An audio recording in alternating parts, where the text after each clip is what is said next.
Les douaniers d'Alphonse Daudet. Le bateau l'Émilie de Porto-Vecchio, à bord duquel j'ai fait ce lugubre voyage aux îles Lavezzi, était une vieille embarcation de la douane, à demi pontée, où l'on n'avait pour s'abriter du vent, des lames, de la pluie, qu'un petit rouf goudronné, à peine assez large pour tenir une table et deux couchettes. Aussi il fallait voir nos matelots par le gros temps. Les figures ruisselaient, les vareuses trempées fumaient comme du linge à l'étuve, et en plein hiver les malheureux passaient ainsi des journées entières, même des nuits, accroupis sur leurs bancs mouillés, à grelotter dans cette humidité malsaine, car on ne pouvait pas allumer de feu à bord, et la rive était souvent difficile à atteindre. Eh bien, pas un de ces hommes ne se plaignait. Par les temps les plus rudes, je leur ai toujours vu la même placidité, la même bonne humeur. Et pourtant, quelle triste vie que celle de ces matelots douaniers, presque tous mariés, ayant femme et enfants à terre. Ils restent des mois dehors, à louvoyer sur ces côtes si dangereuses. Pour se nourrir, ils n'ont guère que du pain moisi et des oignons sauvages. Jamais de vin, jamais de viande, parce que la viande et le vin coûtent cher, et qu'ils ne gagnent que 500 francs par an. 500 francs par an. Vous pensez si la hutte doit être noire là-bas à la marine, et si les enfants doivent aller à pieds nus? N'importe. Tous ces gens-là paraissent contents.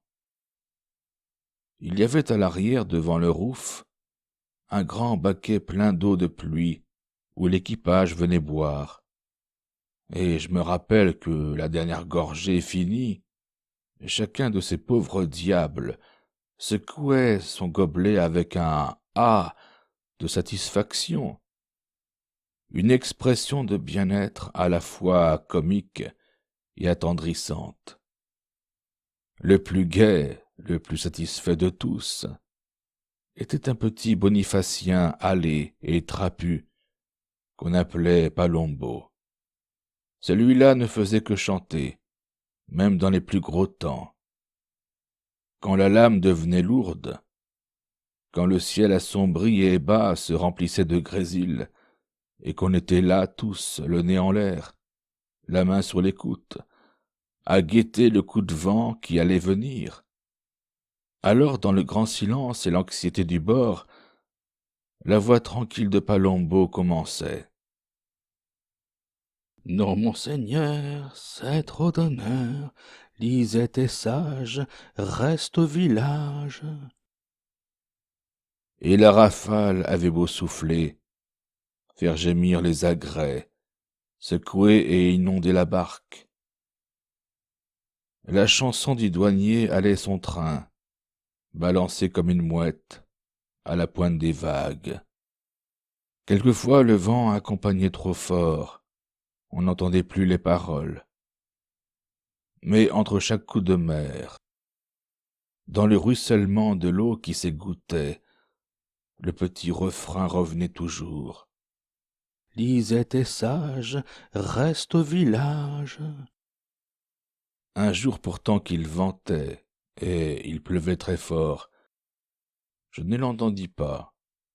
C'était si extraordinaire que je sortis la tête du rouf. « Eh, Palombo, on ne chante donc plus ?» Palombo ne répondit pas. Il était immobile, couché sous son banc. Je m'approchai de lui. Ses dents claquaient. Tout son corps tremblait de fièvre. « Il a une puntura » me dirent ses camarades tristement.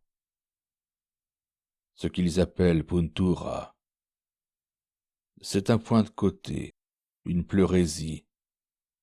Ce grand ciel plombé, cette barque ruisselante, ce pauvre fiévreux roulé dans un vieux manteau de caoutchouc, qui luisait sous la pluie comme une peau de phoque. Je n'ai jamais rien vu de plus lugubre.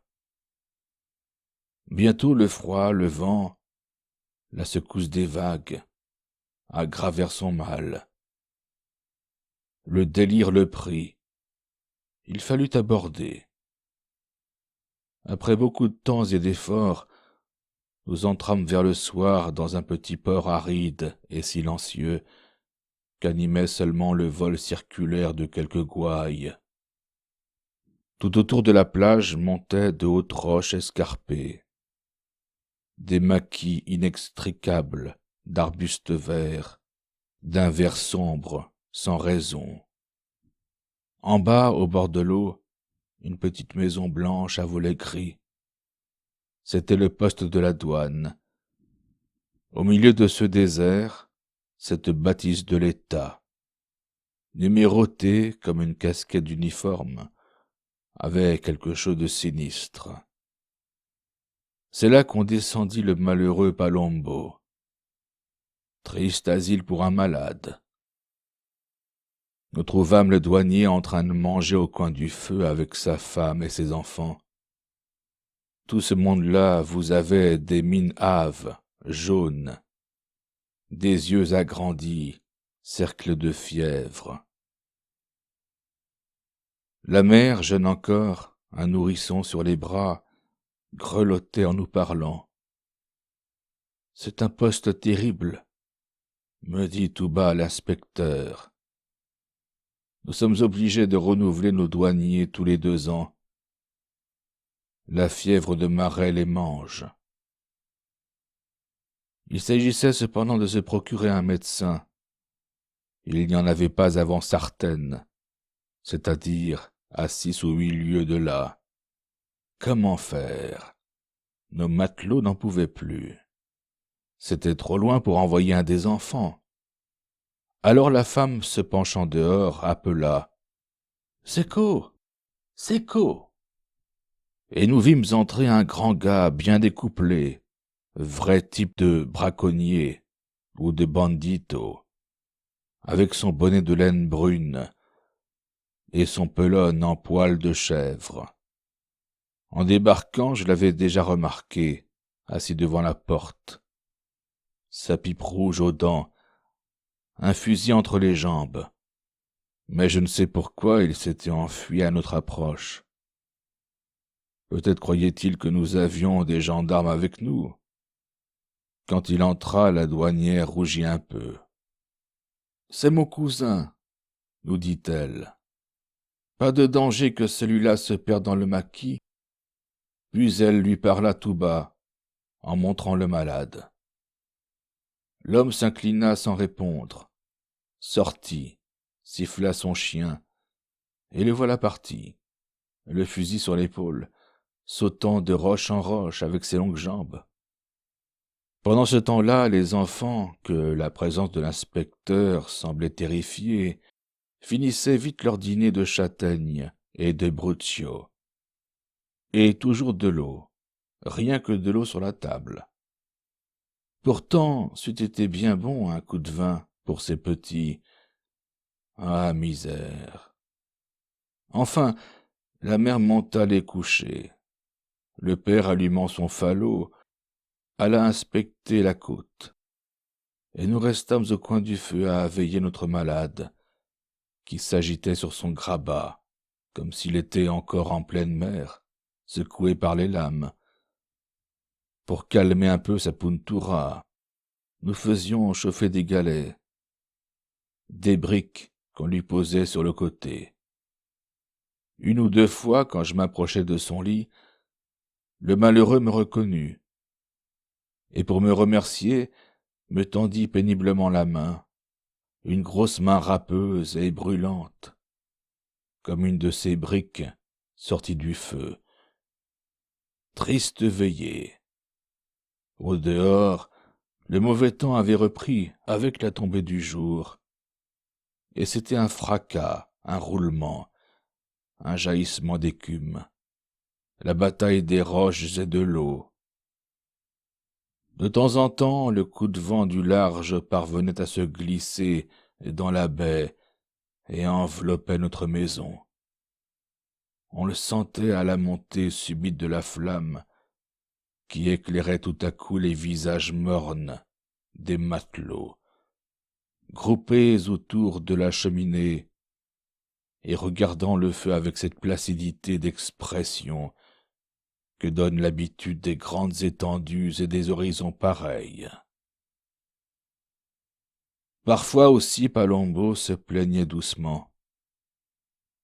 Alors tous les yeux se tournaient vers le coin obscur où le pauvre camarade était en train de mourir, loin des siens, sans secours. Les poitrines se gonflaient et l'on entendait de gros soupirs. C'est tout ce qu'arrachait à ces ouvriers de la mer, patients et doux, le sentiment de leur propre infortune. Pas de révolte, pas de grève, un soupir et rien de plus. Si, pourtant je me trompe. En passant devant moi pour jeter une bourrée au feu, un d'eux me dit tout bas d'une voix navrée: « Voyez-vous, monsieur, on a quelquefois bien du tourment dans notre métier. »